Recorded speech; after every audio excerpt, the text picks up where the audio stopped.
wanted to check Okay. it out. Cool. So we normally do, what do we normally do in committees? It's a little bit sort of looser than the Hi, Senator Brisboard. Thanks so much for making it tonight. Do we normally do the 2-minute cutoff, or do we have a different rule for committee meetings for how long community members can speak? I mean, I typically in some of the other meetings where they're voting on like resolutions, like for permits and licenses and stuff like that, I think there might be a 2 or 3 minute rule, but you know, depending on what you're looking for here, it sounds like we're looking for information and thoughts from these people. Yeah, they're not yet speaking about anything we're voting on, so it's a little different. Yep, that sounds fine. You can probably make that one up, but I would say depending on how many people, you know, concise. Great. And then we can always go back for more discussion at the end. Yeah, for sure. Food and stuff, pizza and stuff.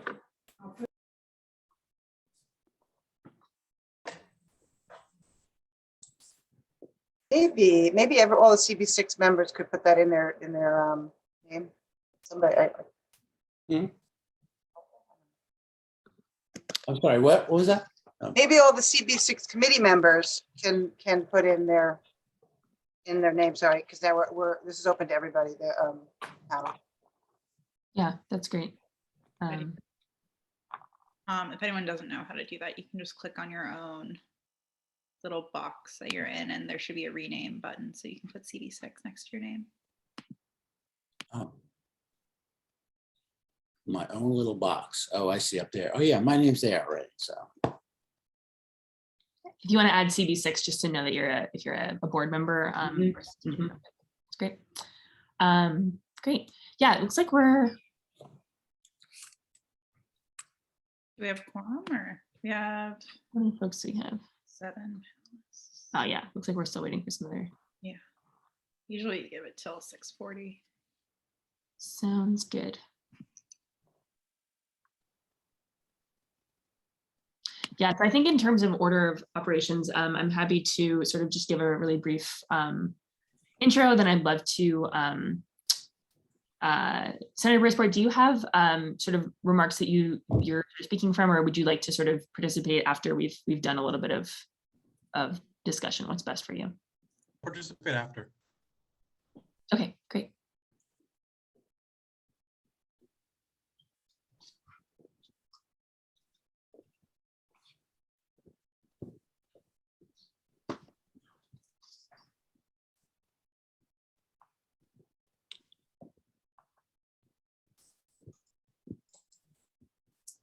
Yeah.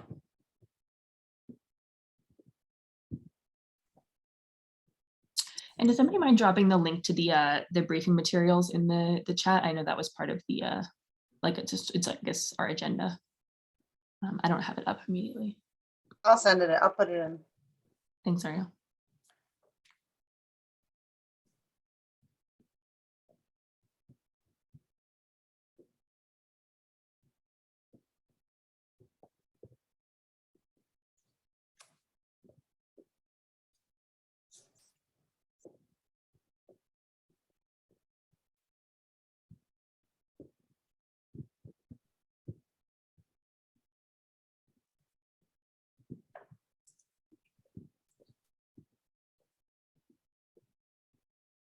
Let me know if that works.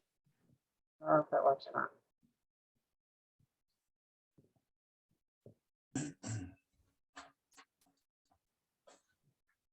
For me. Worked.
dueling docs.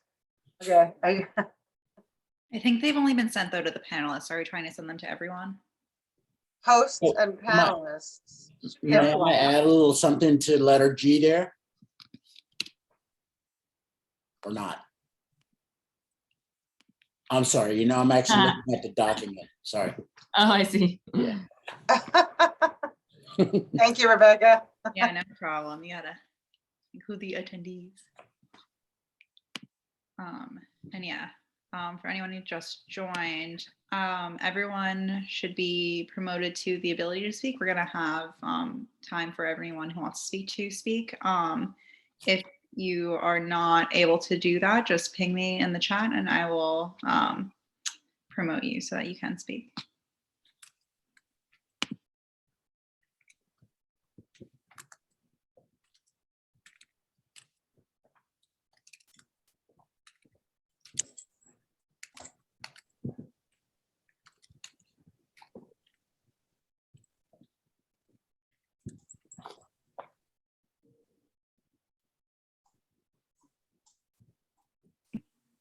We think we should get started before we have quorum. Sorry, say that again. Do you think we should get started even if we're not at quorum, just because it's already 11 past? Yeah, I think so. Okay, yeah, that sounds great. Great. So yeah, thanks everyone for joining tonight. I'm Samara Trilling. I'm our community development chair, also a Red Hook resident. And yeah, tonight is an opportunity to be able to talk about the large number of new last mile warehouses that are popping up around the neighborhood in the CB6 district. Obviously, other community boards have seen the impacts of these as well. And we've been in contact with CB7 and CB5, who are both addressing this issue as well. There have been a number of interesting developments at the city and state level recently, also even in the last couple weeks. So this is a very opportune time to be discussing this. And our goals tonight are to, I think, twofold. Number one is sort of to be able to start talking a little bit about, we've had a meeting earlier this summer that was really awesome. We had a lot of community members who are here to be able to voice their concerns and hopes and yeah, just sort of like share their expertise on what these new last mile warehouses will mean for them. And so we collected a lot of really awesome information at that point. Now we're at the point where we're trying to start thinking about policy proposals to be able to address the problems that we heard about at those earlier meetings. And so we'll kind of go over some of the policy proposals. Hopefully we'll hear some of that from our good friends in government. Dan Wiley is here, and as well as Senator Jabari Brisport. So this is an opportunity to kind of hear from some electeds on progress and ideas around that. And then we also hope to spend a lot of this time. Oh, and Jenny is here as well. Thank you so much, Jenny. I'm really glad that you're here. Jenny's been doing a lot of policy ideation on this and really spearheading that movement from Assemblymember Marcella Mutanis' office. So we hope to draft a letter to the newly elected slate of folks at the city and state levels from Community Board 6 on this issue. And that's the goal for tonight. So we have kind of an outline, and hopefully after this meeting, we'll be able to have a motion to create a letter that we can then bring to the full board for a vote. So on that note, I would love to, I would love to see if maybe we could get a little bit of an intro and sort of a state of affairs from maybe super briefly from Dan or from our electeds just to introduce themselves. And then I would love to have a little bit of time for folks from the community. If you have a topic that you would like to see addressed in the letter, for example, or that you would have a question that you would like to make sure gets answered, that'll be a great time for that. And then maybe we can do a little bit more sort of group discussion and then talk about the letter. Does that sound good to committee members? Great. Dan, are you with us? And if not, we can also hear from, oh, there you go. I'm with you. And it's a candy cane. Oh, great. It's so sweet and sticky and it's part of that. Yes, and it's sweet and sticky. So I'm here with kids. I'm on paternity leave, so if I'm not all the way up to date, excuse That's me. totally fine. But I have a newborn and a 4-year-old. Congrats. Amazing. So I'm Dan Wiley, District Director in Southwest Brooklyn for Congresswoman Nydia Velasquez. And of course, we have Red Hook in our district, as well as Sunset Park, ground zero for the, it seems, for last mile distribution logistics facilities that have been clustering, particularly in Red Hook, but also Sunset Park. And we've been collaborative with other elected officials. I know outgoing Councilman Carlsman Chaka, who put together a meeting and tour with agencies and some community stakeholders that included Community Board 6 and 7, and also some groups. And we're interested, I've been interested in seeing if we can't facilitate a follow-up interagency meeting. That one in August included DOT and the new DOT commissioner at the time, still DOT Commissioner Hank Gutman, who just released a report looking at greening last mile through a series of waterborne and rail strategies to build on Freight NYC, which was a EDC initiative, and to breathe some life into it. And also some of the other agencies like DOB, Department of Buildings, that have permitted these facilities, which are being built as of right. So community didn't really have a real vote in allowing them or not allowing them. And also New York City EDC and Port Authority, which of course has a lot of facilities under its purview and waterfront property.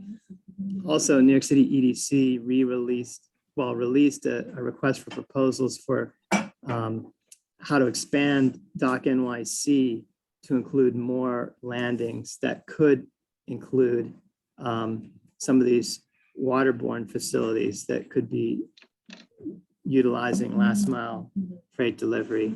And I think the DOT announcement last week releasing its plan, which kind of folds in the New York City Freight NYC with some expanded strategies collaborating with DOT, because Hank Gutman, the DOT commissioner, is very, very interested in trying to get more of the stuff delivered, not on our roads and highways, particularly since we have the Brooklyn Queens Expressway to rebuild, redesign, reimagine, and trying to keep that thing up and not falling down in Brooklyn Heights, and buying time to actually have a corridor-wide community planning process on the future of the BQE that includes not only Brooklyn Heights, but the triple cantilever, which is the real impetus initially behind needing to rebuild it, but also the Gowanus Expressway that goes down through Sunset Park, and the trench that goes through Carroll Gardens, Cobble Hill, and also the trench that goes through Williamsburg and then goes up through Greenpoint. So really the whole corridor, also all the way over towards Staten Island. So looking at the whole corridor. So obviously freight is a big problem of the way it moves currently. And I think this DOT vision plan, which is not a 5-year plan, but it's a vision plan, I think a lot more work would need to be done to try to get something to happen with it. At least opens up more opportunities and a willing DOT at this stage for using more DOT sites for looking at how dock facilities could be used to integrate some kind of less impactful last mile delivery freight system. So with that, that's just by words of introduction. So I'll leave it at that. Thanks so much, Dan. Thanks for joining while on parental leave. Really appreciate your time, and no worries. Great, yeah. Can we get, I'd love to get an intro from you, Senator Brisport, and also Jenny, if you feel like speaking and introducing anything that, that y'all have been working on from the Assembly Member's Office, let me know. So good evening, everyone. Senator Jabari Brisport, he, him, pleasure to see you, and thank you for having me on the call tonight.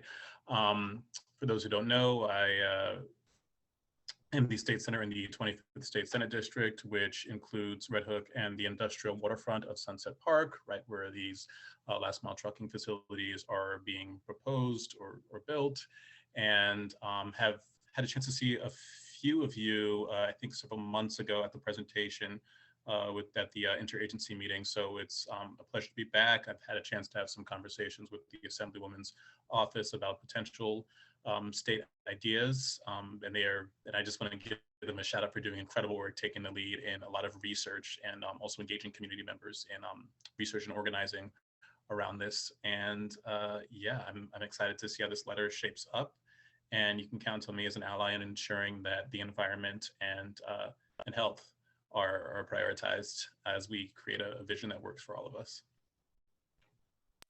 Great, thank you so much, Senator.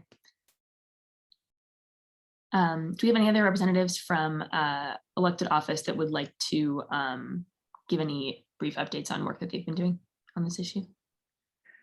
So I think the Assembly member, Marcella, is actually on this call. I can't see the other participants. I'm not sure if you see her.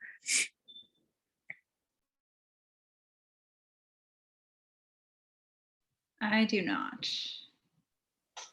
Hi, everyone. I don't know if you guys can hear me. Oh, we have two Jenny Zink. Perfect. Hi, Assemblymember. Thank you so much for joining. Hi, how are you? Yeah, so just wanted to, continue a little bit about what Senator Brisport said. I am Assemblymember Marcela Martinez. I represent the 51st Assembly District. That's part of Bay Ridge, Sunset Park, and Red Hook. And we have been speaking with some community members and stakeholders about the many issues that this last mile trucking facility actually hits, and the problems that we see with it, and wanting to really discuss possible legislation. There's limits on what we can do at the state level. There is some work we can do around the air pollution, but right now the way the legislation and the oversight exists is that there's oversight on actual structures that cause the pollution. So this would be an indirect source by the trucks, because the trucks are the ones that would actually do the polluting. And so that's what we're looking into, possible legislation to regulate the pollution from the trucks that would be coming in and out. And so yeah, at some point, maybe we can talk a little bit more. We're in the process of just really kind of like ironing out the kinks and figuring out how this would work.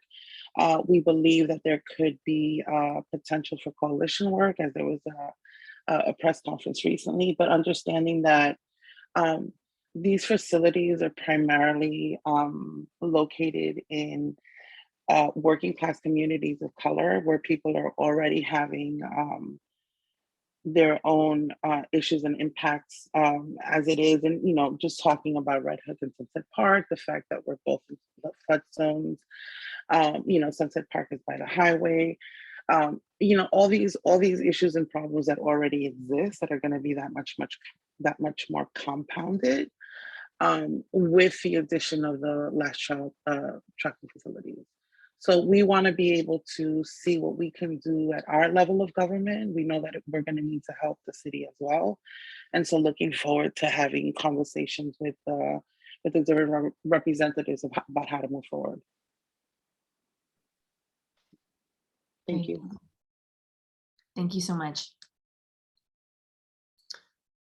Great. So at this point, I'd love to ask if there are some community members who would like to, the goal for us today is to be able to understand what kinds of questions we should be including in this letter, if any, that we'd like to formally ask for responses from newly elected, new electeds, and also to understand if there are particular specific perspectives that folks from especially the most affected areas, our Red Hook neighbors, would like to have included in this letter.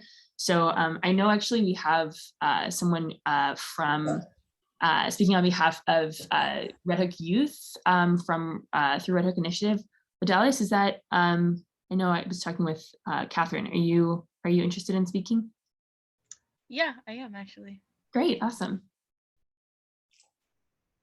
Okay, hi everyone. My name is Old Dallas. I work at Red Hook Initiative. I'm with the CB Fellow team. So I'm gonna explain a little bit about what the Last Mile facility is, in case some people aren't 100% sure. So the Last Mile facility is basically what allows a company to fast track delivery of a product. So whether it doesn't take so long to get there, so it would take between 24 to 48 hours rather than 5 to 10 business days.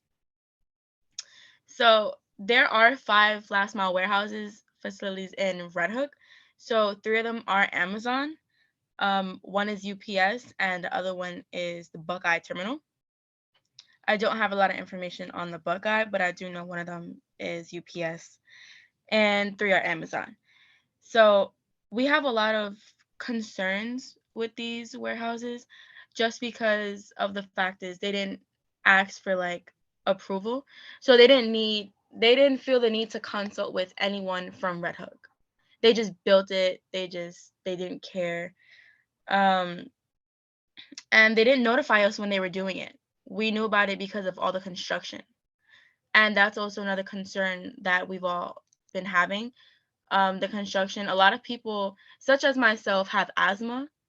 So the construction has been going on like all day or all night, and it's been crazy with everything. The facilities will mean a lot of trucks coming in and out of the community day and night, which would also impact the pedestrian safety. That's also another one of our concerns. Another important thing to keep in mind, these buildings are not owned by Amazon, but they're being leased by Amazon. And yeah, that's a little bit of background on the last mile and some of the concerns that we have.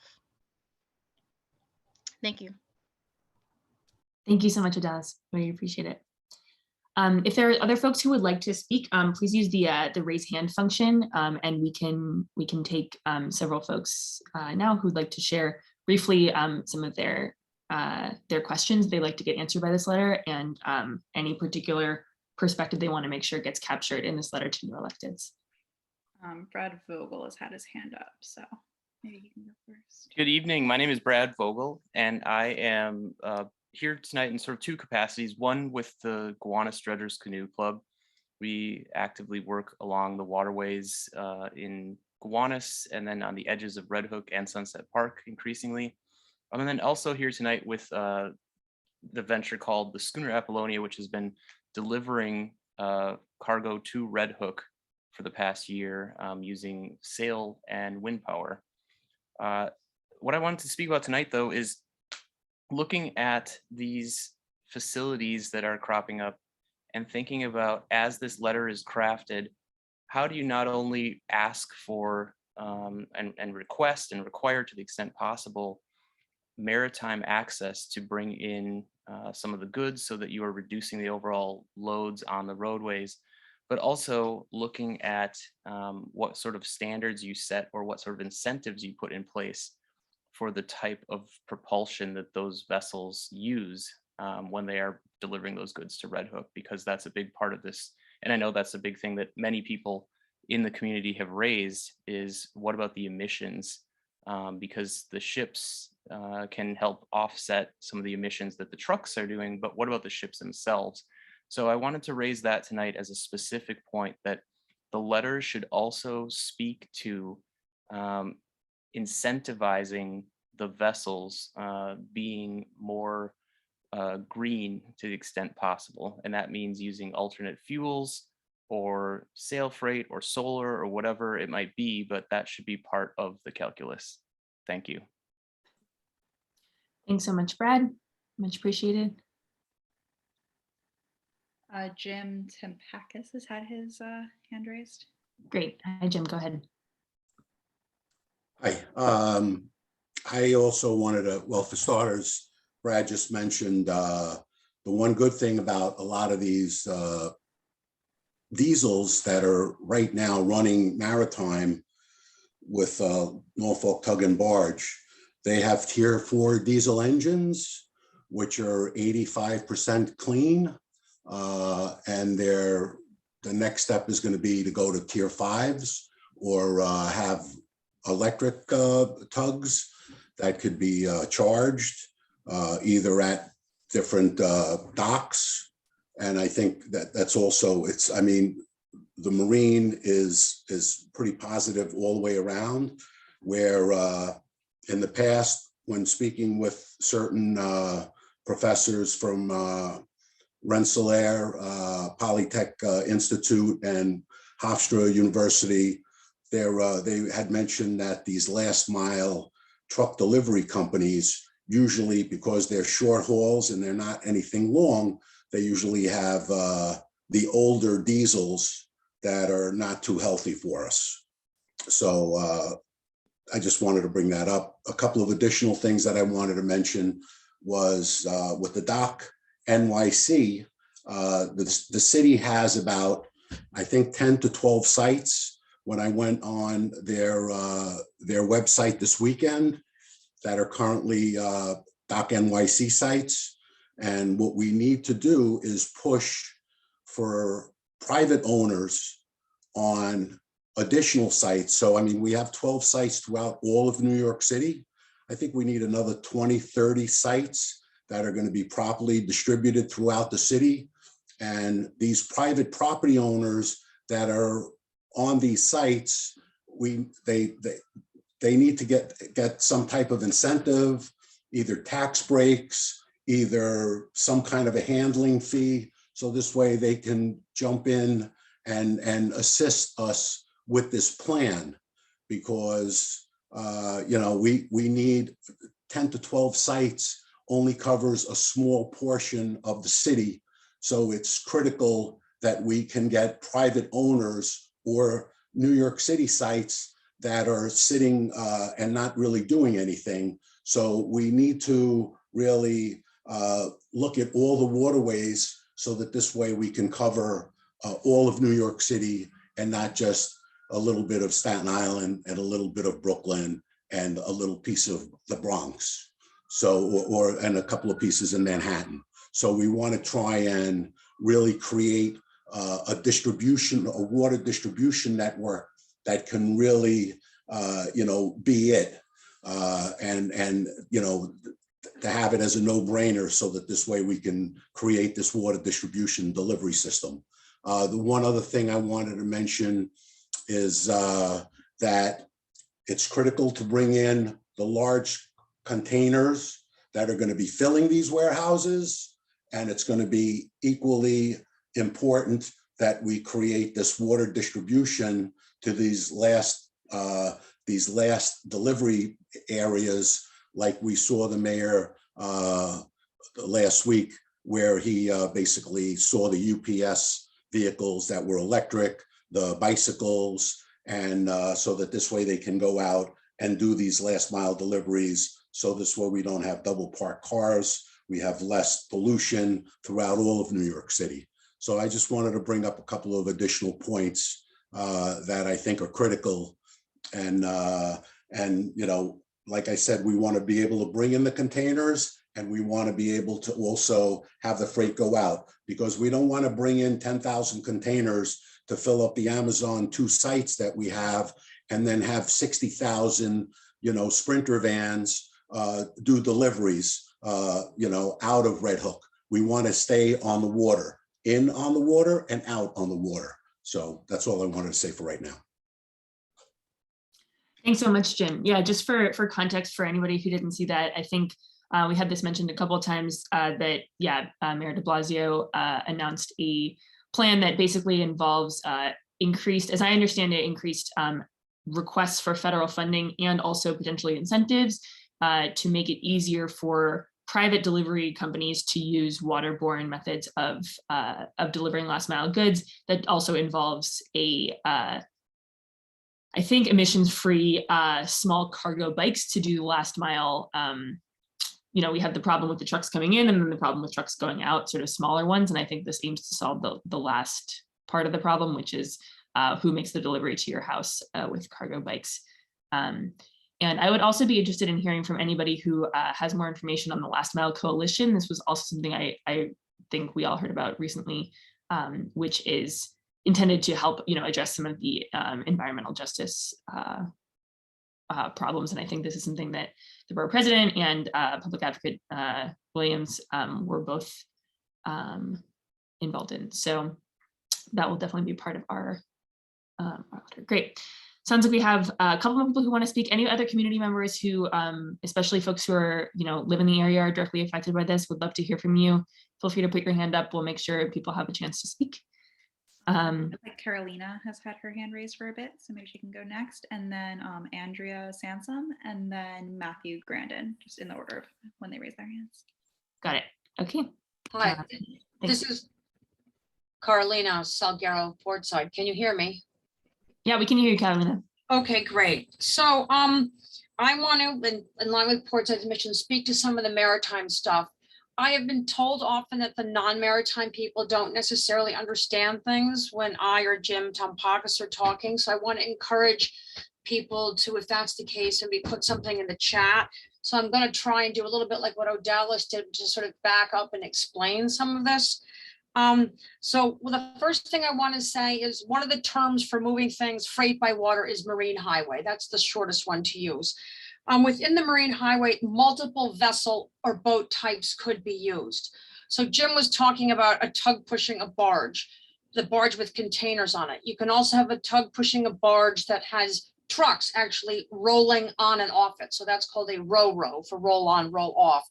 Then you can have ferries that are taking, like one of the models that I think the mayor's plan was looking at is little rolling like luggage carts, like on a plane that rolls onto one of these passenger ferries where they have taken all the seats out at night.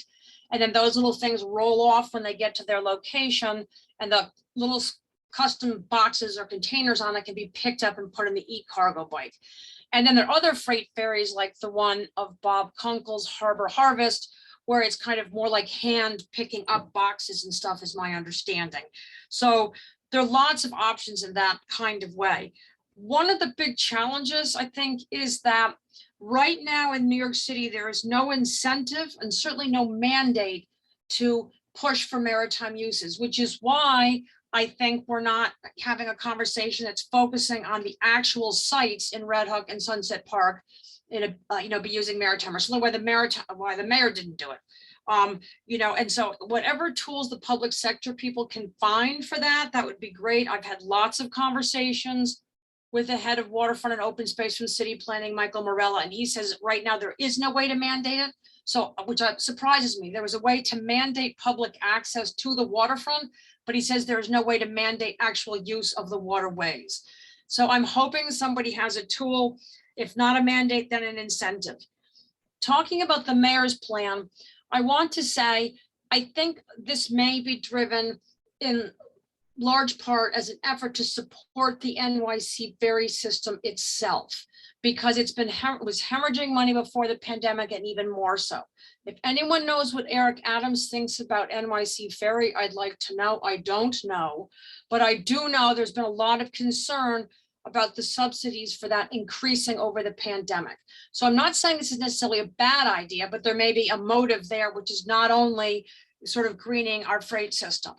We do have other ferry services in town, and all of the passenger ferries certainly stop at a certain hour of the evening. So the mayor's plan, for those who don't know, uses the term moonlighting of the ferries. So the seats come out, the freight goes on, and the run is from like midnight to 5 a.m. which is important to know, because that also means that the freight would be rolling off when there are not a lot of people on bike paths or on the ferry docks or near the landings, because I've heard some concerns already about where the bike's going and sort of whatever. In terms of the Dock NYC sites, just please bear in mind, Jim and anybody else, some of those sites are actually booked full. So there is actually a shortage of berth space, which is the maritime term for people who aren't boaters, for where a boat parks. You don't call it a parking space, it's a berth, B-E-R-T-H, not like baby berth. And so some of these places are full. And so you look at a map of docknyc.com, you think, wow, look at all these options, but they're not necessarily options all the time. The city really needs more berth space, which leads to another issue. And this is for the state people here on the call. the DEC, the State Department of Environmental Conservation, has been made it very difficult to get permits to repair infrastructure in neighborhoods that have hit the skids, like ours in Red Hook, or where new infrastructure is wanted, even if I would say that is logical infrastructure. They've been really absolutist and heavy-handed. And I posted in the comment, I heard from a Red Hook property owner that they had flexed a little bit by 2018. But in that particular case, and I don't know whether this is a uniform policy or just there, you had to put 40% of your project cost into an environmental remediation fund. So if you're a ginormous company like Amazon, you can swallow that. If you're some other kind of property owners, you may not. And in short, places, birthplaces, which, and there are a lot of names, this birthing, tie-ups, wharfs, docks, piers, have been declining over time in New York. And this has been one of the problems here. So we do not have a maritime friendly city right now. And so on the one hand, I'm excited by the theory of the mayor's announcements, but I'm aware of the excruciatingly complicated challenges at an operational level to get there. And the city, honestly, up until now, has not been receptive to change in the public sector, particularly the de Blasio administration, where most maritime people think he just paid no attention to the harbor generally, except for a flooding issue. So that's my bit for now. Thank you so much, Carolina. Yeah, also just sort of want to draw a distinction between, we've talked about sort of the last mile warehouses that are currently going up in Red Hook and the potential effects of those, and then also ways of making sure that in the future we need less last mile warehouses, or we ban whatever the sort of the future sort of thing is. So I think there are two parts to this. I think our letter can address partially some of it. I'm all for reducing last mile shopping, which I never hear anybody talk about, but that's another topic that's not Portside's mission. Sure. Yeah, obviously. And I think that we're sort of, I would love to, my understanding is especially that there have been a couple of different policy proposals. The Assembly member talked about regulating indirect emissions, which is a way of being able to have some kind of regulation mechanism for these currently as of right buildings. And I also know that the Last Mile Coalition has just came out in favor of a zoning resolution change, which would essentially change the going forward. The idea is that last mile warehouses would no longer be as of right, which means that they would actually require some city level oversight, as Odalis was talking about, sort of, which is not currently required. So just wanted to keep those couple of policy proposals in mind and understand that, it's useful to have context for sort of how we might change the entire freight system in New York, but also useful for this letter to specifically talk about targeted policy solutions. And we're excited about that. Great, thanks so much. Do we have, I see we have two other folks interested in speaking. Andrea had her hand up. Great. Go ahead, Andrea. Hi, everyone. This is Andrea Sansom in Red Hook. And I just wanted to let everyone know we've put together a petition and we're really interested in getting feedback from our neighbors on this really urgent matter. So you can send any feedback to Neighbors Against the Truckpocalypse. So that's NATT redhook@gmail.com. And the petition is really very much in support of the Last Mile Coalition. And I just want to qualify or highlight some things from the Delivering Green plan. I think everyone should really be aware that it's a long-term plan. It doesn't provide immediate solutions, which is really, we do need urgent solutions. And it also has an emphasis on off-hour deliveries. And Odalis, I think, kind of highlighted how off-hour deliveries wouldn't necessarily solve our urgent problems at all. So I've put a link in the chat for the petition. Again, our email is nattredhook@gmail.com. And I'm going to put the link in the chat again. Thanks, everyone, so much. Thanks, Andrea. Okay, next is Jackie. Hey, Jackie, go ahead. Hi, everyone. Good evening. Thank you so much for everyone who put this meeting together. It is very much needed. I just wanted to make sure, I mean, my concerns were definitely said already on the call, especially Odalis. You did an amazing job. I just want to reiterate some things for the letter, just about how I would love for the elected officials to really do a deep dive and a study in the various environmental hazards that Red Hook is already going through. You know, in the past, I would say 2-3 years alone, not only have we lost the majority of our trees, but we have, you know, toxicity in our ball fields and in our soil.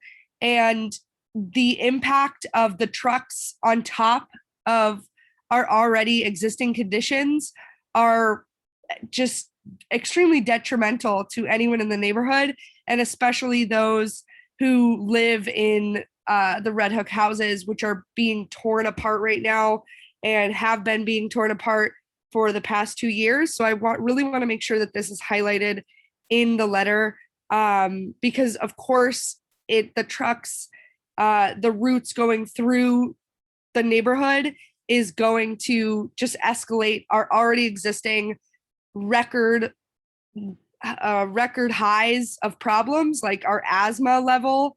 Our asthma level in the neighborhood was never really considered one of the highest in Brooklyn, but according to a recent study, it is. That's going to be something that's really affected by these trucks. So I'd love to just kind of make sure everything goes together here, and how it's a stronger point to talk about how these trucks and the routes going through Red Hook will, you know, make everything worse than we already have going on. And, you know, especially to pressure DOT and the mayor's office with their authority, if they can remove streets from truck routes, and what the truck routes that they possibly could otherwise use are. And yeah, I guess that's it. Thank you, Jackie. Okay, next up is Noah Atchison. Great. Hi, my name is Noah Atchison. I'm a Red Hook resident. I live actually behind one of the facilities. I guess I'd just like to reemphasize some points that Jackie and Odalis also made, mainly being just that these are facilities that are already happening in Red Hook. They're already operational. And so as much as I think it would be, I think the path of least resistance to sort of pursue adding a zoning variance or something, or like a special permitting process for the city, that won't do anything for this neighborhood, right? Future siting of these facilities and regulations about future siting of these facilities aren't going to help Red Hook. And it's sort of a pattern that happens a lot, right? You build a lot of polluting facilities in a historically disadvantaged Black and brown community. It turns out there's negative effects. You implement some regulations before they can affect white communities, right? And that, I think that there is a danger for this to happen around last mile facilities in Red Hook, in Hunts Point, and sort of in East New York and the other areas around the city where these have already been cited. And so I guess, especially on the city level and state level policy, I would just sort of encourage looking at ways that you can mitigate the existence of these already existing facilities and the harm that they're going to do to these communities, rather than sort of preventing them from sort of inflicting these harms on new communities, because, you know, people live here. Hear that. Thank you, Noah. And we have Matthew Grandin. Hey, everybody, can you hear me? Yep. Cool. So it sounds like we're talking a bit about how to accommodate additional volume of last mile deliveries rather than sort of stopping it. And I want to address some of those immediate problems that a couple of the other people talked about, rather than the sort of long-term, you know, changing the entire industry. Some immediate problems that I see in the neighborhood: we already have regulations and you know, agencies to enforce those regulations, but they go unenforced. So I'm a bit wary that if we create some more regulations, if you don't have them enforced, then it doesn't really create much change.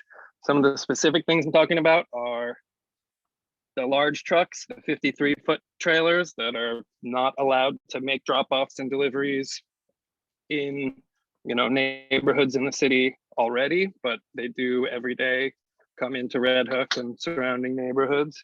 And that's unenforced. And then like empty trailers parked on streets in Red Hook, which create traffic problems and take up space for other deliveries like a UPS truck to park somewhere.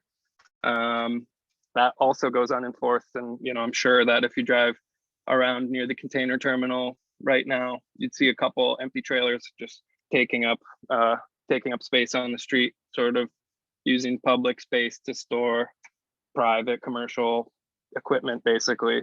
And so I'd like the letter to include something about these unenforced things and urge the, you know, people involved, which from my understanding is the NYPD, as well as the Department of Consumer Affairs has jurisdiction to enforce things like that, to actually enforce the rules on the books before we go creating new rules that either are low priority to be enforced or aren't enforced at all. So yeah, that's my little bit. Great. Thank you so much, Matthew. Yep. Seems like if there's anybody else who wants to speak, feel free to raise your hand. I was just going to go ahead and recap some of what I heard from folks before we move on to the next part of the meeting.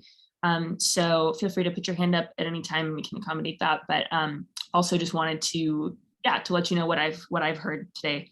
So I heard absolutely concerns about pedestrian safety. I heard concerns about pollution in light of the current environmental hazards that Red Hook is already going through, including the loss of trees and really high asthma rates. I heard a concern about current regulations that make it harder to repair waterfront buildings at the state level. I heard in general, sort of having the letter address maritime, making it easier to have maritime access at several different points. There's obviously a lot of depth that folks, gracefully went into about where those access points would be. And I heard encouraging electric and non-polluting ships if we do have incentives or if we have more freight arriving by vessel. I heard some support for incentives or mandates for using the waterfront for moving freight. I heard support for changing the truck routes that currently cut through Red Hook, as well as some potential skepticism about the current enforcement of large trucks, specifically 53-foot trailers, and some concerns that if we add some new regulations, that those would also need to have a different amount of enforcement than what we currently have.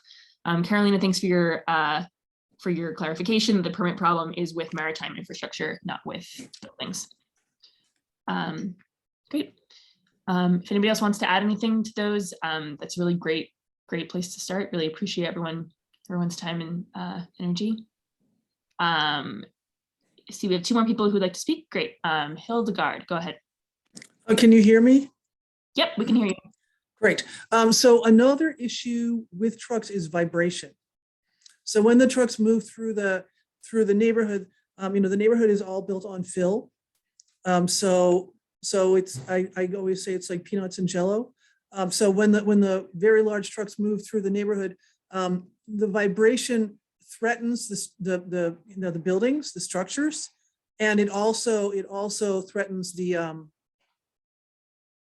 underground infrastructure.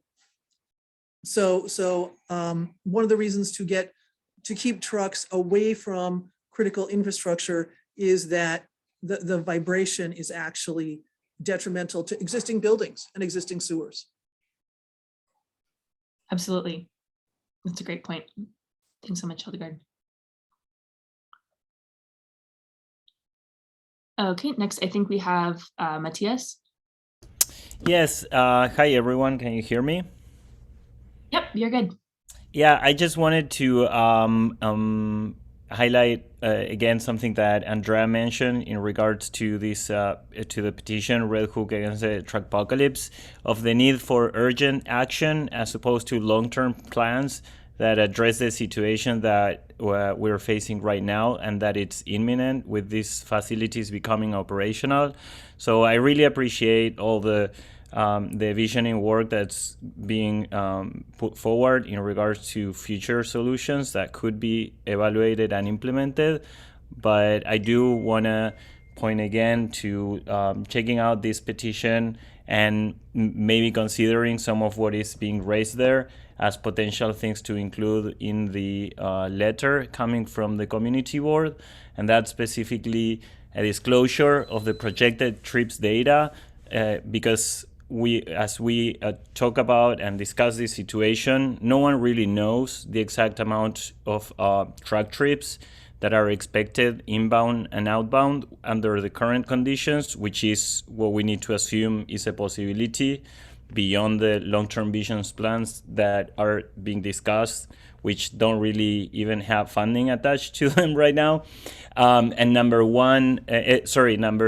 two, the other item being raised there is the support of the Last Mile Coalition campaign as the ongoing effort that was already highlighted earlier on. And the petition also brings up the idea of imposing an emergency moratorium.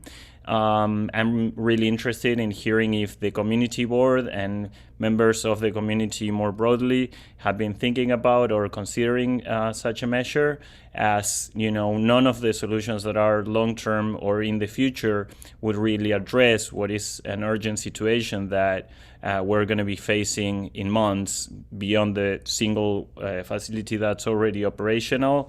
A number of them are coming online this year. So I just wanted to bump that up for everyone to take a look and consider in supporting the petition, as well as considering introducing some of its ideas into the letter that is being drafted. Thank you.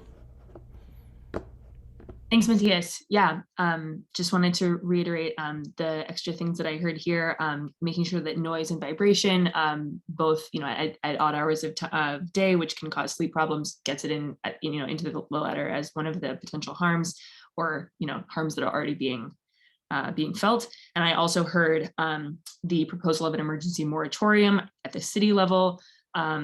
And I also heard a request for disclosure of trips data from last mile operators, which is really helpful. Thank you all for adding those. I would love to hear, I know folks who've been working on sort of the policy level, or I guess first I wanted to ask, are there any questions from this committee's community board members for anybody who might have expertise on this call, who might be able to help answer those? Samara, I apologize. I arrived late. I was at the dentist. Everything went well. Everything is groovy. The Resilient Red Hook has been proposing, an extensive, sure. Sorry. Okay, Hildegard, can you hear us? Yeah, okay, great. I'm just trying to put my thoughts together. So we've been pushing for increased, what does Carolina call it? I forget, marine transport of goods. However, one of the really important things that came out of our town hall this summer was the issue of the moratorium, or was the idea of the moratorium. And there were Community Board 6 members, Jerry Armour and Doug McClure, both, I heard them say, yes, it's time for a moratorium. And I think that there would be I think that there could be support. I think that there could be support within Community Board 6 for a moratorium. I'm not sure, Matthias, if we could support a citywide moratorium, but certainly a moratorium in Red Hook, for the lightning pace that all this stuff is proceeding at. Another thought, Resilient Red Hook met with a bunch of folks from Amazon a little while ago, and we actually asked them point blank, so how many trucks are going to happen? And their stance was that the warehouses that they are building in Red Hook are substantially post offices. So what happens is, containers come with stuff to be moved around the city. So it's our understanding of what the warehouses are doing is evolving. We have had some useful information and some absolutely unuseful information from Amazon.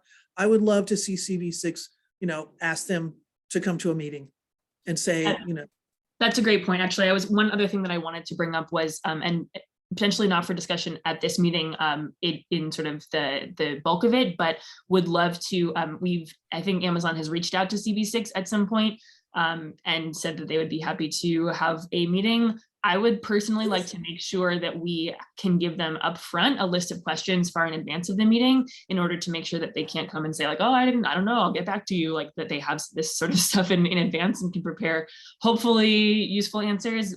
As I have my own doubts there about how useful some answers can be, but yeah, good point. FedEx as well.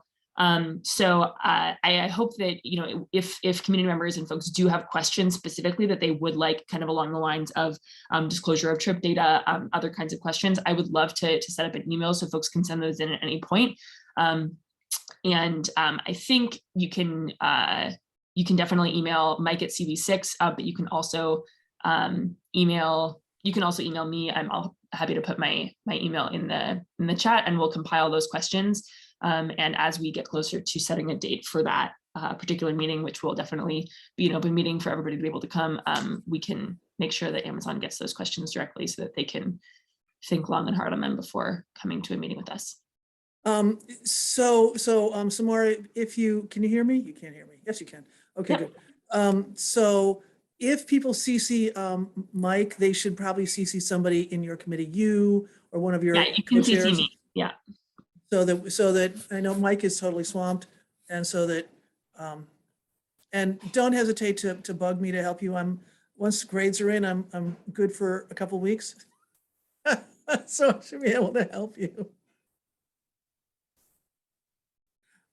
To answer your question, Katie, I'm not personally aware of any official CV6 meeting. I know Mike may have had a discussion about logistics with somebody from Amazon, but there has not been any meeting, and I would personally want to make sure that would be public if it does happen. Great. Okay. Any other community members who would like to speak here? It seems like we have, Joanne Brown.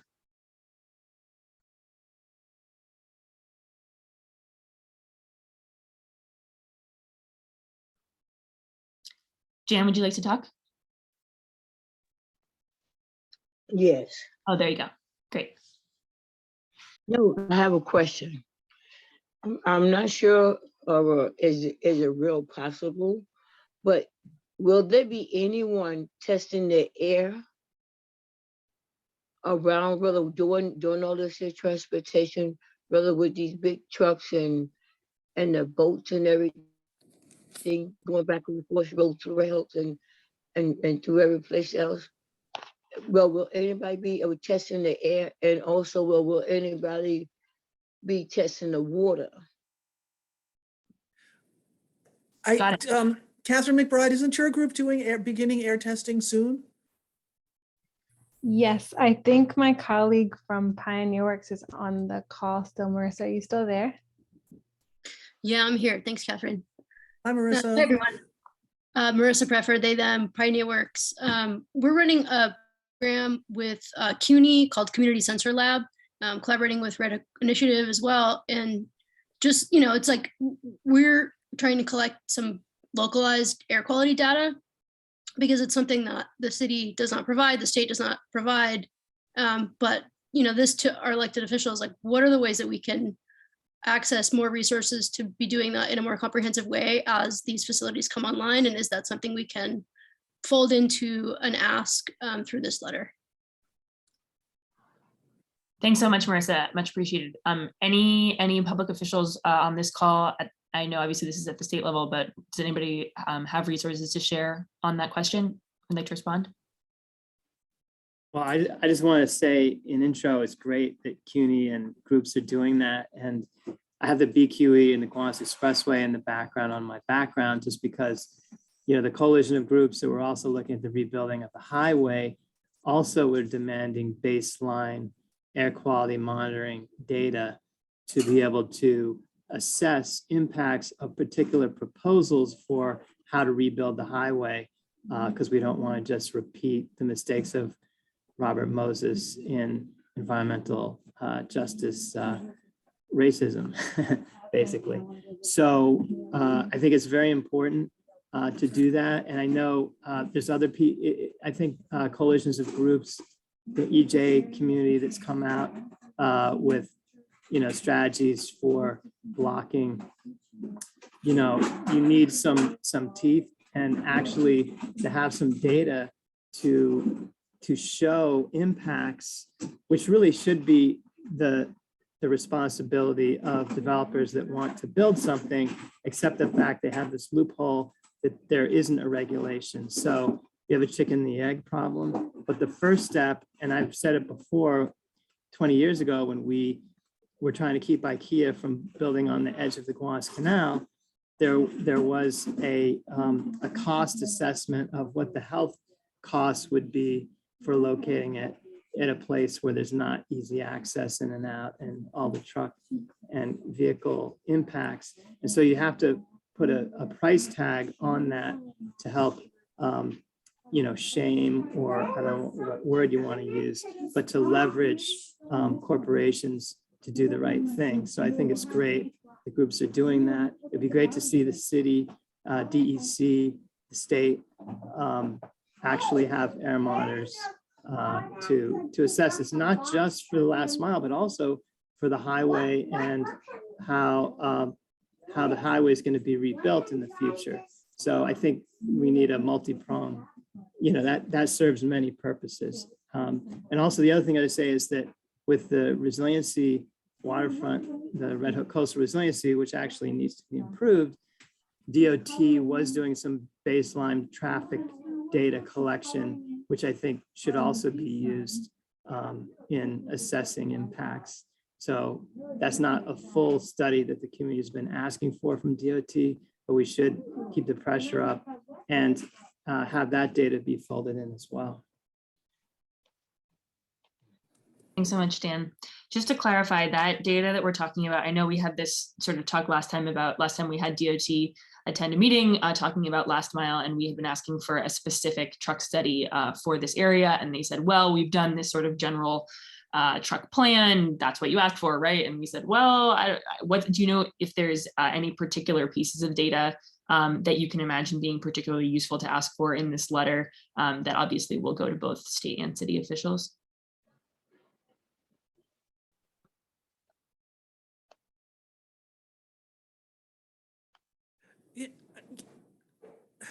Well, actually, could I just say also too, and another question that's come to my head is that if Amazon is saying, and I don't know exactly what they're saying because I've talked to them since a long time, but if they're saying that a lot of this stuff is what Jim calls sprinter vans going out, how does a truck route impact a van? I mean, do vans have to follow truck routes? I mean, I think that's an important question. Like even there was all, and my son loves trucks too, by the way. I'm trying to convince him otherwise. But the efforts to move the truck route off further away from the houses, further away from the commercial corridor of Red Hook, for instance, Van Brunt Street toward the water is great, but I also like to know, does that impact vans that aren't necessarily box trucks? And it seems like a lot of these things going out are third parties because they contract with third party vendors to actually make the last mile delivery. So, how does that make a difference when you're talking about these smaller vehicles?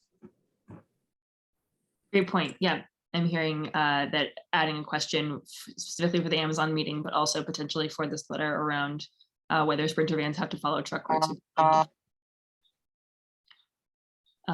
Okay, great. Jenny, I know you've been doing a lot of the policy work on this. I know you have your hand up. Would love to give you a chance to speak. Yeah, just to Marissa's earlier question about, how can we get the state level government involved in this air quality and setting up a more robust air quality monitoring network. So the DEC actually does have an air quality monitoring plan. There are certain zones where they do install air quality monitors.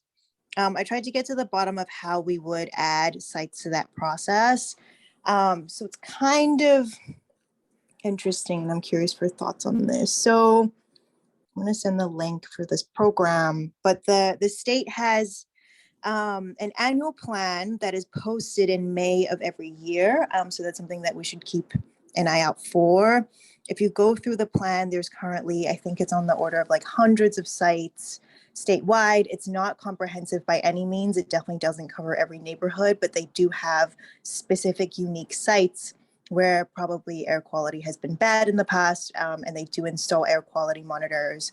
I asked about how one would go about getting sites added to this plan, and I was told that there is typically a 30-day review period after the plan comes out every year. So I guess this would be between May and June of next year, and that could be an opportunity for us to advocate for one of the sites to become Red Hook, and maybe even more than just having one additional site. So that's definitely something I think we'd be interested in exploring with you guys, anyone who's interested, something more systematic than some of the work that I know is already being done on the ground. If we can get state resources behind it, that's definitely something that we want to do. That's great. So just to recap, that's the idea basically, as of one of the policy remedies or ways of addressing this is to add a DEC air quality monitoring area designation to this area around Red Hook. Am I getting that right? Yeah, so it wouldn't be like legislative. It wouldn't be something that needs to go through the legislature necessarily, but this would be more within the realm of agency operations and rulemaking, engaging with their current processes and advocating for a site in Red Hook to be added to their current list of air monitoring sites. Got it. Thanks so much, Jenny. And if I could also say too, and I don't know how to do it, but if maybe the CUNY is the way, is you want to have multiple sites to kind of show, vicinity to particular facilities and to the highway and things like that. And the other thing that comes to mind is, the state has not stepped up when it comes to the BQE and efforts at how to keep it up and reconstruct it or redesign it or rethink it. And I know the state legislators have a bill to look at a new governance structure that would force the state, city, and Fed to work together on it, which hasn't been the case thus far. And if the state does come in and take responsibility for parts of this highway, then that gives you an extra hook on DEC state air monitoring, I think. But at this stage, the state considers parts of the highway that haven't been rebuilt as a city problem and not a state problem.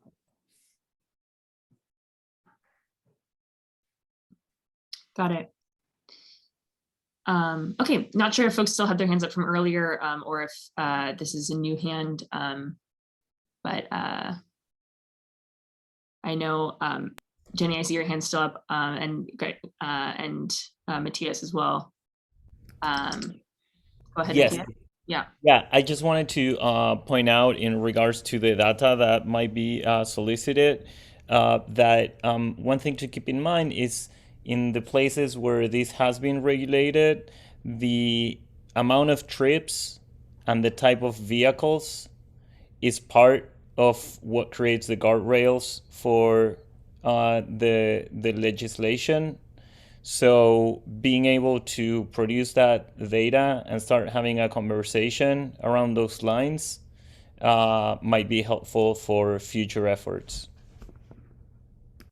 Great. Thanks so much. Yeah, I'm hearing that asking about types of vehicles as well as the fuel they'll be using. Also important to ask about there. Okay, yeah, let's hear from Matthew, and then I'd love to consult with my illustrious committee members on what we need to do in order to be able to start sort of having a draft of a letter ready to work on. Matthew, is that a new hand? Yep, yeah.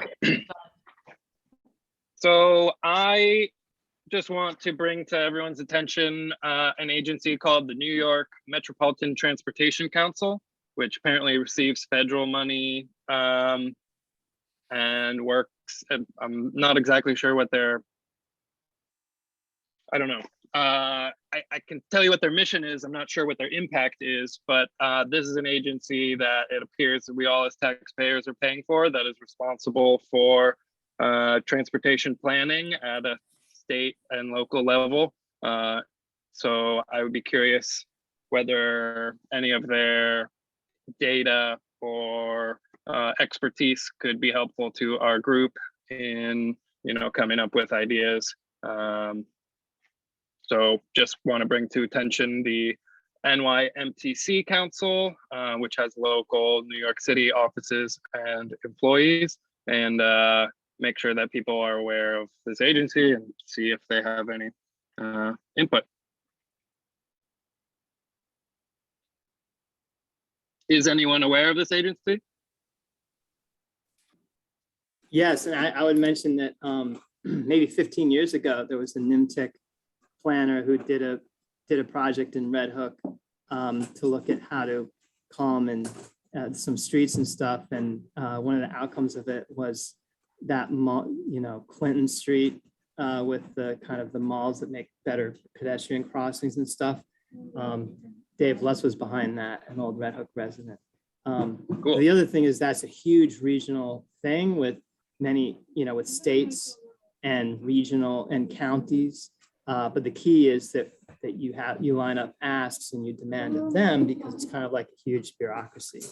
And the other thing I wanted to mention was, we do have the bipartisan infrastructure bill. Unfortunately, we don't have Build It Back, thanks to some senator, but we do have this infrastructure bill so far. And, the congressman has been very focused on asking the governor, since the state is going to call the shots on how some money is spent, to definitely invest in the rehabilitation of terminals, ports and piers, docks and warehouses that are crumbling, particularly the Red Hook container terminal, but also use that money to look at making more nodes to be able to do more stuff by rail and water. And also cold ironing or shore power, which was an early stimulus project at the cruise terminal, but to expand that out to port facilities to reduce emissions. And also, I just want to mention that there is some federal money that was won for a pilot project from MARAD. The US DOT has a maritime wing that has awarded the Red Hook terminal operator a grant working on a trailer to barge service, which is basically to develop this between New Jersey and Brooklyn, Red Hook, to move stuff, basically trucks by barge. So they're not going over the bridges and the highways. And that's with Hughes Marine and some partners. So that's like a step in the direction, but we should be seeing more of that. And to the person who is saying that, well, it looks like we're just looking for ways to facilitate, last mile to be here. I don't think we want to facilitate them, but rather demand that they be responsible and put teeth in place wherever we can, to leverage what we can from them. Because if you look at the press conference the mayor had, he got on one of those, what they call e-quads, and it's kind of a pedal assist mini truck. It's like a bike/truck, but it's really more like an electric pedal assist bike. But he didn't ride it onto the ferry. So I don't know that any last mile companies have committed to actually moving the stuff by ferry to these different locations for the last mile delivery. So, I think there's a lot more that would need to be done and demanded. Got it. Thanks so much, Joe. Great. Okay, so Ariel and Rick, I would love to appeal to your knowledge of the rules of order more so than I have. Can you sort of let us know what the next step here is to be able to get a letter going? This is not a formal process, but you provided in the link, the outline, which I think is wonderful and very helpful. And I think what we should do is go through the main points of that and have a committee member discussion. So this would have to be limited to the committee to reach whether it's consensus or a vote as to putting the letter forward with those points. And I imagine it may not be an all or nothing, since there are, I think, about 6 or 7 points in the letter. So maybe if we could go through that. Ariel, what do you think? I agree that we should do that now. I think that's a good idea. I think a letter would be, wouldn't a letter be written and then sort of circulated and brought by the board, since we don't have we're not going to write the letter tonight, but I think it would be a good idea. To those points, and I think there are a lot of good points that were raised that are not included here. So we need to, that's part of my problem is I have a lot of pages of notes here, and there's some things that I think could be added as well. Maybe even structure the letter a little bit differently, because there are certain things we want to specifically address and support, and other things that we want to look at and might be that doesn't fully exist yet, so to speak. Is what I was hearing. Yeah, so that's a great idea. I'd be happy to sort of read through some of the points that we have. I obviously, I just sort of went through the recap of some of the things we heard tonight. Yeah, absolutely, I agree. We have a lot of new information to include in the letter, which I think is great. I'm sort of seeing a structure that I sort of, here are the problems that we're seeing, and then here's what's sort of the current, here's the current state of things. Here are the problems that we're seeing, and then here are some of the goals that we have in terms of outcomes, and then potentially here are some of the policy questions or policy potential solutions that we know are sort of ongoing efforts that we would like to lend our support to. So that's sort of go ahead. I was just wondering, as you mentioned at the very start of this, the coalition, which is something we all seem to have found out about recently, has done a lot of work, and they're very, even while it is forward thinking, it might be that there's a very specific support letter for that we have our state senator and assembly people here to try and push that forward, which might be different than some of the other broader issues that we just want to make sure get included possibly in that. But to me, they're a little bit possibly separate things. I'm not sure.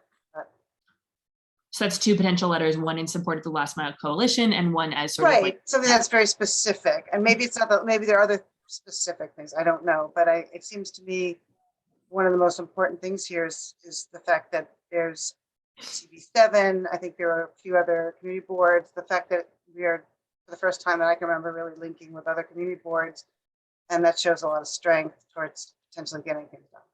Yep. I know we have Katie Walsh from CB7 here. Thank you so much for joining, Katie. Would love to just hear if you're interested in providing a quick recap of the letter that CB7 sent, and if there are any particular policy or sort of letter of support kinds of things that points that you all think would benefit from extra support by CB6. Yes, I'm unmuted. You can hear me okay? We can hear you great. Okay, great. So I linked to it. Oh, now I'm frozen. We can hear you fine. Oh, sorry. Okay. Okay. Sorry. Okay, so I linked to it in the chat so you all can look at it there. That was the letter that passed Community Board 7 full meeting last week, Wednesday, I guess it is. And what it's not here. We don't see it. The letter is in the chat. I can I'll repost. I think it should be to everyone, but it's the note that starts just a quick report out from CB7. Yeah, go ahead, Katie. Yeah. Okay. Awesome. Hi, Nico. Okay. So if you link there, you can just go through it, but I'm just going to go really quickly. we did have the joint meeting with you all in the summer. So we had one meeting in May, just Community Board 7. Then we had the joint meeting in July, CB6 and CB7. And then we met twice again. So once in October and once in November, and then presented this meeting to our full Community Board 7 last week, which passed with unanimous consent. And just to like make it really clear, right, from our perspective, we have to be on the record. Community Board 7 has to be on the record about the challenges and the impacts that we're facing from last mile, from these trucking facilities, and that we want to see action. So we've had these different meetings, but we needed to be able to have it roll up and call for action. So our intent in this letter is really stating clearly that we expect action, and that this should be at an agency level, city level, state, and federal. We had also gotten some outreach from Community Board 5. So what we did in top line, first couple lines is, it is Community Board 7. It is, anticipated that Community Board 6 and 5, but there might be many other community boards that would want to participate in this. We are not prescribing policy right now. We're not sort of in that like prescriptive place. It is about taking action, and that it's citywide action, and that it's statewide action, and it's federal wide action. The last comment I just want to make, sorry, it's a bit of a tangent, unrelated, is I do have some concerns about things that I'm starting to hear about federal infrastructure funding and the rehabbing and rehabilitation of the BQE. So again, federal money will go to the states. The states will decide how those infrastructure funds are used. There is this point being made about state decisions around infrastructure funding. And I am really concerned about what that will mean about accelerating these last mile trucking facilities if all we're doing is just making it better and easier to use the BQE and the urban highways and access. So I just want to kind of like make that point. That's not in the letter, but I just wanted to say it while I was unmuted. Thanks. Samara, what I would just raise in terms of our letter, because I Yeah. understand there is an interest in citywide and or statewide, and some of the policy issues may be at that level, but I think we have to be very clear about the impact on our particular district, particularly in terms of Red Hook houses, 11,000 residents, already in environmental justice area, and with high asthma rates, as we said, because of particulate matter. And so I just want to be very localized in that regard. It is the largest NYCHA development in Brooklyn, second largest in the city. Absolutely. Yeah, that's a great point, Rick. And I guess to Ariel's point, that means that we could potentially have slightly different, maybe it's two letters, maybe one is sort of sort of a statement of harms and some ideas that we've sort of heard to be able to fix some of those. And then some of that is sort of like a more support of broader coalitions. I'm not sure what folks think would be the most effective. I wonder if the environmental committee can like provide some kind of environmental justice like support, or like, historically we haven't, there's been a lot of interest, but we haven't moved forward. Oh, you just muted yourself, Hildegard, I think. For a number of reasons we can discuss, perhaps not in this context, but I would love to be in a position as co-chair of the environmental committee to like really start pushing really hard on environmental justice issues. And I wonder if that's something that would add to the board support of this letter, or how can we use environmental committee juice to make this go? Oh, absolutely. We've done other letters. I forget what, maybe Rick, you remember where we had multiple different chairs signing, and I think it makes it a stronger letter. So to Rick's point about that, and a lot of other people made that point, I would be completely in favor of doing that. I just, I think, besides, as I think what I heard Katie say is it's a, there's a, list of the impacts and a call for action. And I also think what we have heard a lot about is potential actionable tasks that can happen, which I think it make it strong. So that's why I think it take a lot of work to make this, but I do think it's doable. We should be able to put this together for the January meeting. We don't have a quorum here, so we can't. I don't think we can have a letter's not going to have a quorum vote. Correct? Am I correct on that, Rick? Even if we were to. Yes, but it would be a recommendation to the full board. And that recommendation, if the other committees like environmental are willing to sort of support in going to the board with that recommendation, I think that's kind of the best mechanism, since it will be a board letter, not a committee letter.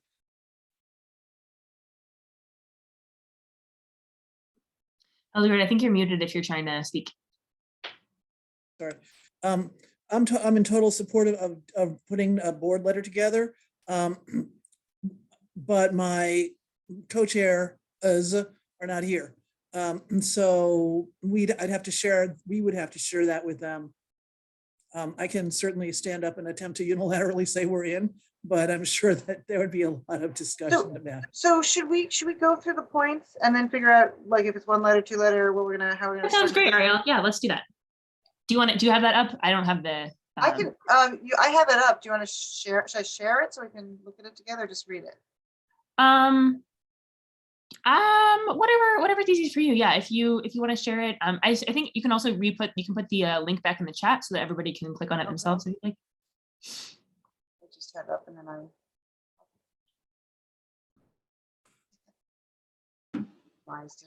Ariel, if you do want to share your screen, I just enabled it so that you could. So just if you want to. So it has it. Maybe that's. Thanks, Rebecca. I just hope I'm sharing the right screen.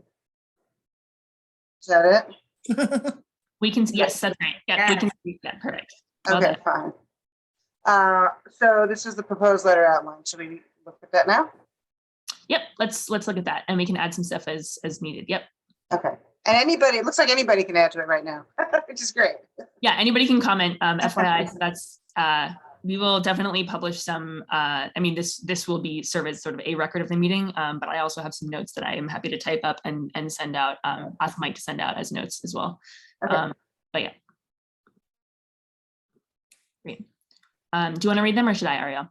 Oh, you go for it because yeah. Okay, great. So yeah, we currently have sort of a recognition of existing work being done. First, applauding new electeds for recognizing and speaking out on this issue, as so many have. Specifically, I think there was this Earth Justice article about the launch of the Last Mile Coalition that quoted several existing elected officials and some incoming ones, recognizing that we have, many of our elected officials here, but not all of them, including I think Alexa Aviles couldn't make it tonight. So yeah, the second part here is reiterating the problems that these facilities will cause in our district. And we heard about air pollution, we heard about noise pollution, we heard about vibration. We heard, Ariel, do you want to be adding anything as we go, or do you think I should try and do that after? Oh, I think you're unmuted. Sure. Okay, great. Amazing. Yeah, we talked about, I think, yeah, safe streets and pedestrian safety is definitely something we heard about today. We heard about especially air pollution in the sort of the context of existing high asthma rates in our neighborhood. Other harms, I think. Oh, close. I'm not getting spell check there. ASTH, yeah. The silent T always gets you. Okay. Awesome. And then so yeah, I think that definitely feels like it sort of captures most of the major problems that we heard today. The goals, I think, could probably use some fleshing out. Here we have minimizing polluting, noisy, unsafe truck traffic into the facilities, and then we have, I think, into and then also out of. I think part of other goals that I heard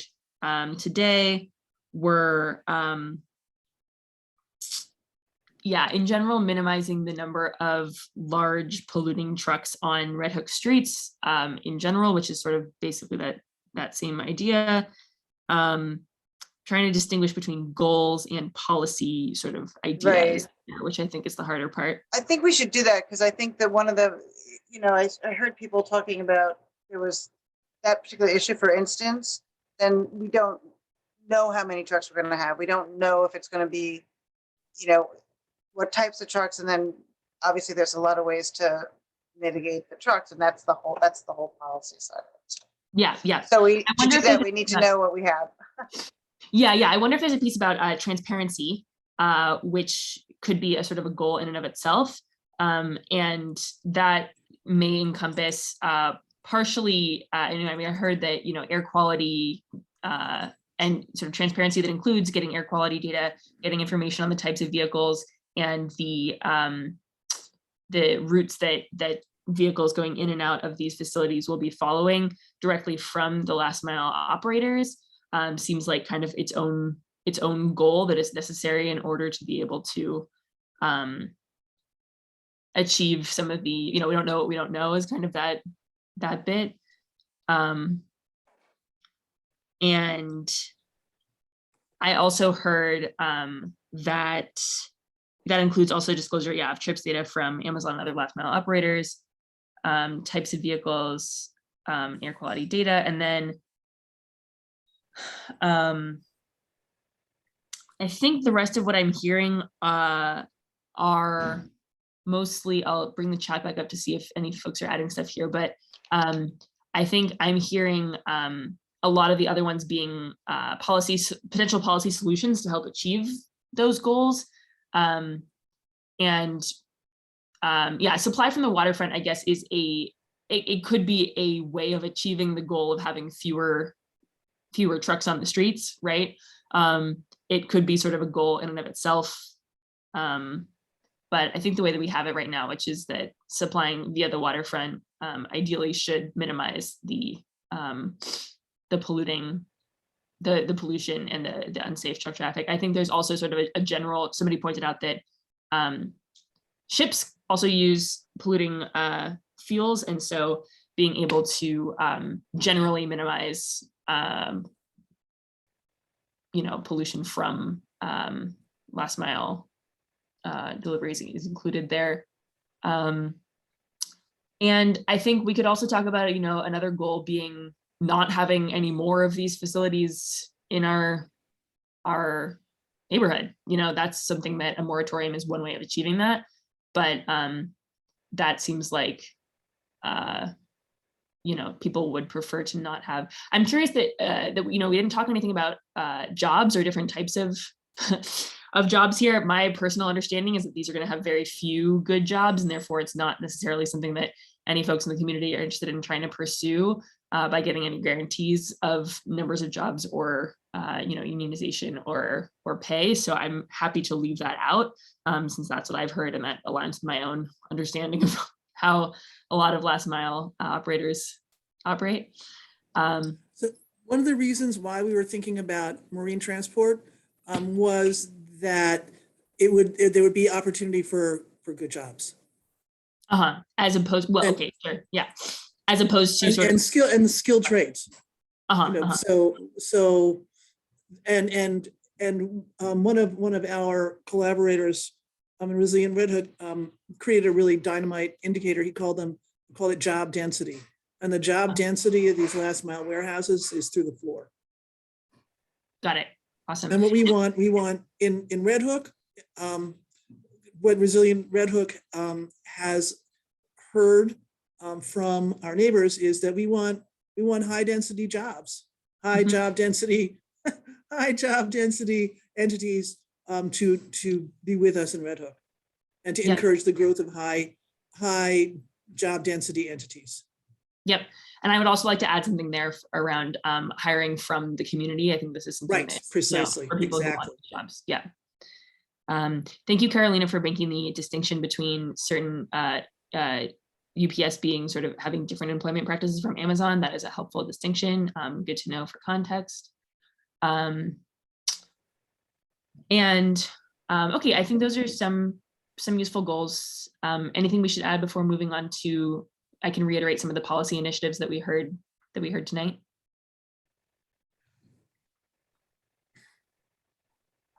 Oh, sorry, Carolina. Yeah, I'm curious whether the Halleck Street question is potentially a policy solution that might help this, but might is that a goal specifically in and of itself, or is that Can I speak now? I can't tell if you're asking me. Yeah, is anybody? Yeah, sure, go ahead. Okay. I'd love to hear it. Tell me more. So I've lost track of time, pandemic brain, but in that big CC list that has a lot of people here, this was discussed a lot. Jim Tompakis took a swing at it, Dan Wiley, I was talking about it. Last I heard, the Parks Department was like totally nixing it, but we have a new mayor coming in. And can somebody lean on the Parks Department? I mean, as much as I'm all about waterfront access and whatever, there is not heavy use of that little water overlook. It's charming, but along at the end of the Henry Street Basin. And if the trucks went along, if Halleck were reconnected to Court, it would take them off of Bay, so that basically they're not running right by the pool, right by basis. I mean, a lot of users of the park, once those ball fields are over, are going to have to cross a major truck route because Bay Street bisects the whole ball fields complex. So stuff Sure. down by the water. And I just feel like this is the Parks Department being bloody stubborn. You know, just put the road in there. I mean, there's, for a while, the eastern part of that, when I first moved to Red Hook in '99, was just like a big mound of, you know, tree trunks and stumps. And I mean, it's not really prime parks real estate. And Sure. I think it would really improve safety in the neighborhood. Just imagine the pool in the summer and the ball field and the kids in the trucks on Bay Street. Please. Got it. Yeah. Okay. So I'm hearing, thanks so much for explaining that. Yeah, I'm hearing that is a potential policy solution that would help serve the goal of minimizing unsafe truck traffic I'm sure we can add sort of on high use Yeah, streets. it doesn't reduce pollution, but I think it dramatically reduces the potential for deadly accidents. I hear that. Thank you for clarifying. That's great. It could also reduce exposure pathways. Can you clarify what that means, Hildegard? Sure. So it may not reduce pollution generally, but it will reduce pollution where the people are. Not necessarily prevailing Okay. prevailing summer winds when people are in the parks are blowing southeast, south, and southwest. So they will blow from Halleck onto the park, you know, so. Sure. I think what's not going to help at Hildegard is, and that's my guess. I mean, I haven't went out there with an air monitor, but I know what the prevailing winds are in the warmer months when the park's in use. Can I ask for clarification on one other point here? I'm hearing that there was a desire to include something about proximity to parks and the farm. Was that specifically around the truck safety point? I think this was coming from Andrea.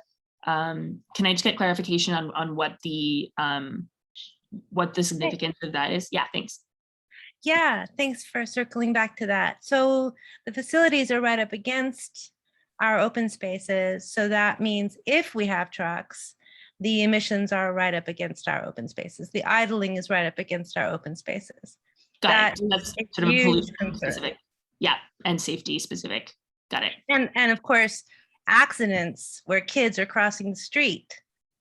Yeah. Trucks backing up, all of it. Right. Okay. Yeah, that makes sense. Great. Okay, yeah, I'd like to sort of go through and just reiterate some of the different policy initiatives that we've heard. Obviously, we may not end up putting every single one of them in the letter. It's great to hear so many different potential angles for this, and I really appreciate the group mind coming together to help generate ideas here. It's really great to see. So things that I heard, the three that we have here are to pass state legislation to allow DEC to regulate indirect pollution in addition to direct pollution. That was something that we'd heard from Assemblymember Metennis's office, which is great. We heard that the Last Mile Coalition's, I think the Last Mile Coalition's main policy advocacy point right now is to amend the zoning resolution for last mile trucking.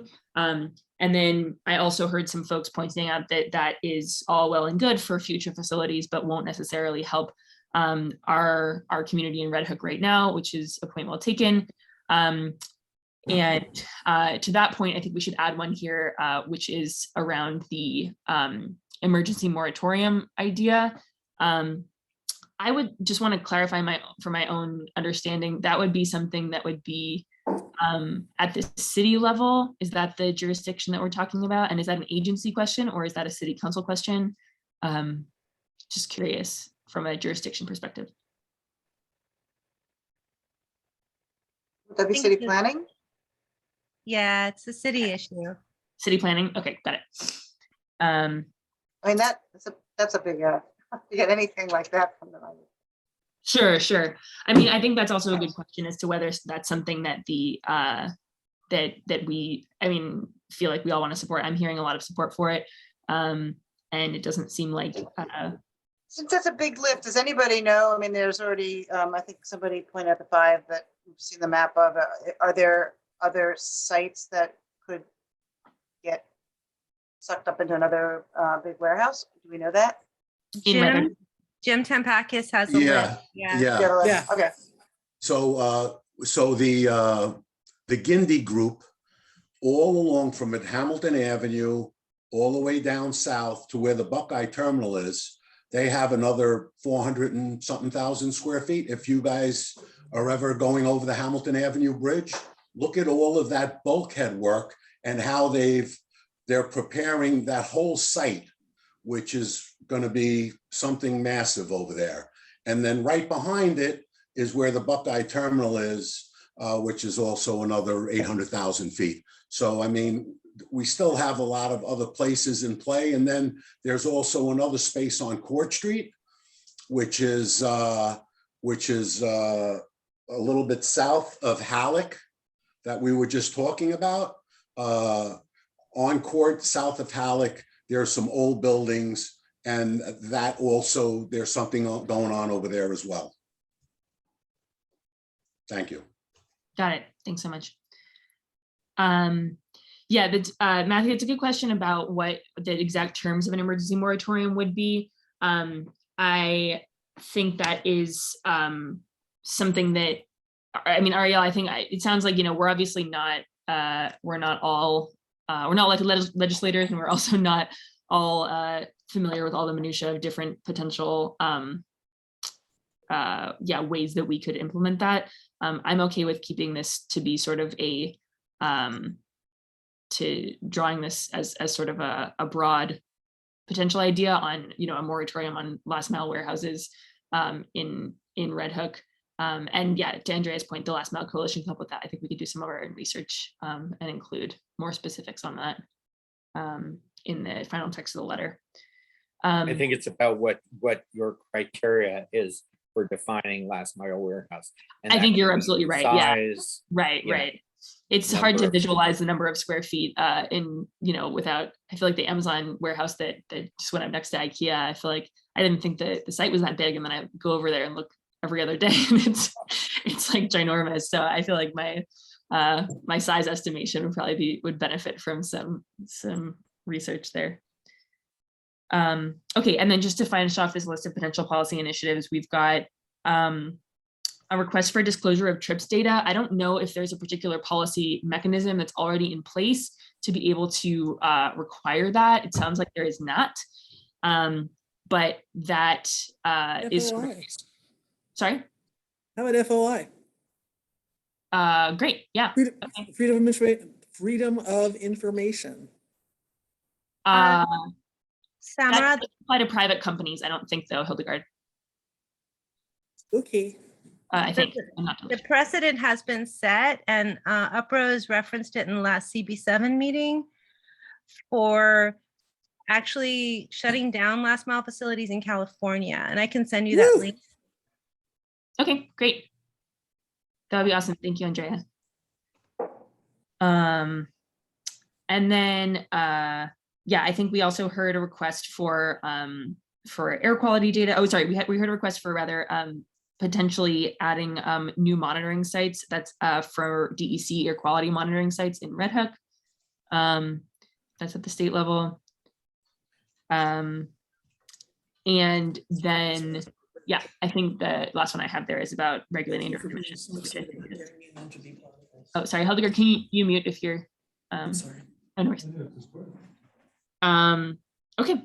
I also heard, yep, and I think that about, there's sort of a question around incentives and mandates in general for using the waterfront, but I think that is a pretty, it's not as well fleshed out as some of these other potential policy initiatives. Okay. Can I, folks on the committee, does that sound about right to you? Anything that I missed?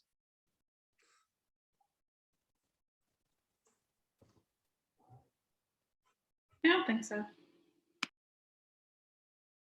Great. Could I interject a little something? Who do we have here? David, yes, go ahead.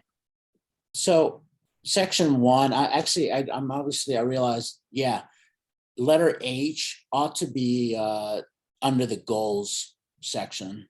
And the reason I say that is because we're dealing with private companies that certainly have the pockets and the wherewithal to the means to essentially set up their own solar plus storage. And to the degree that they're adjacent to each other or even along the waterfront, there's a great possibility of them to work together to, bring their carbon footprint down really low, or even help other entities in the area that want to be part of that smaller microgrid that's in the future. Again, a lot of these things are going to be happening in the future that are not even conceivable right now. And I think that, having a little bit of humility about that is also critical. Thank you.